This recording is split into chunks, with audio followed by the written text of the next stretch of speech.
Let's talk about the new unit, law of sines and law of cosines. So, and area.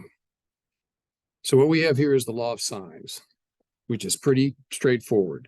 The great thing about law of sines is we can use it when we don't have a right triangle. So we don't necessarily have to have a right triangle to use law of sines.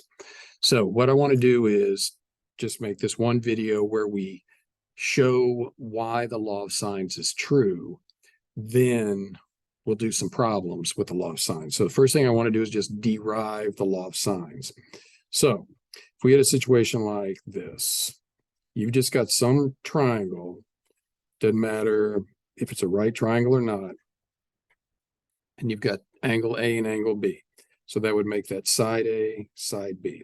So if we dropped an altitude in here, which we're going to call the height, because we know it makes a right angle, what we could do is say, oh, well, the sine of A is equal to H over B.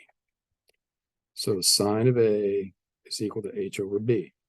Then you could say, oh, look, well, the sine of B is equal to H over A. So the sine of B is equal to H over A. So if we solve for H, we'd say, oh, look, H is equal to B times sine of A. And look, H is equal to A times sine of B if we just did a little bit of algebra there. And then we say, well, look, well, H and H, well, they're equal. So that means I can set these two guys equal to each other. Then say, oh, wouldn't this be nice if I divide both sides by A, divide both sides by A, then I'd have sine A, and then divide both sides by B, and then I would have sine B over B. So just doing a little bit of algebra, dividing both sides by A and B, this is where we'd end up. So you don't have to follow this rule. It doesn't matter if these are right angles or not. We can still use a little bit of trigonometry. So this is what we call the law of sines. And somebody says, yeah, but what about angle C?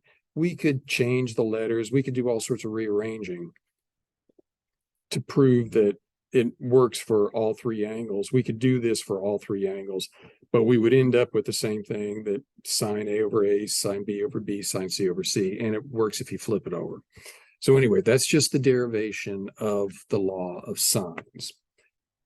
And it works, it doesn't matter what the letters are. We could mix it all up.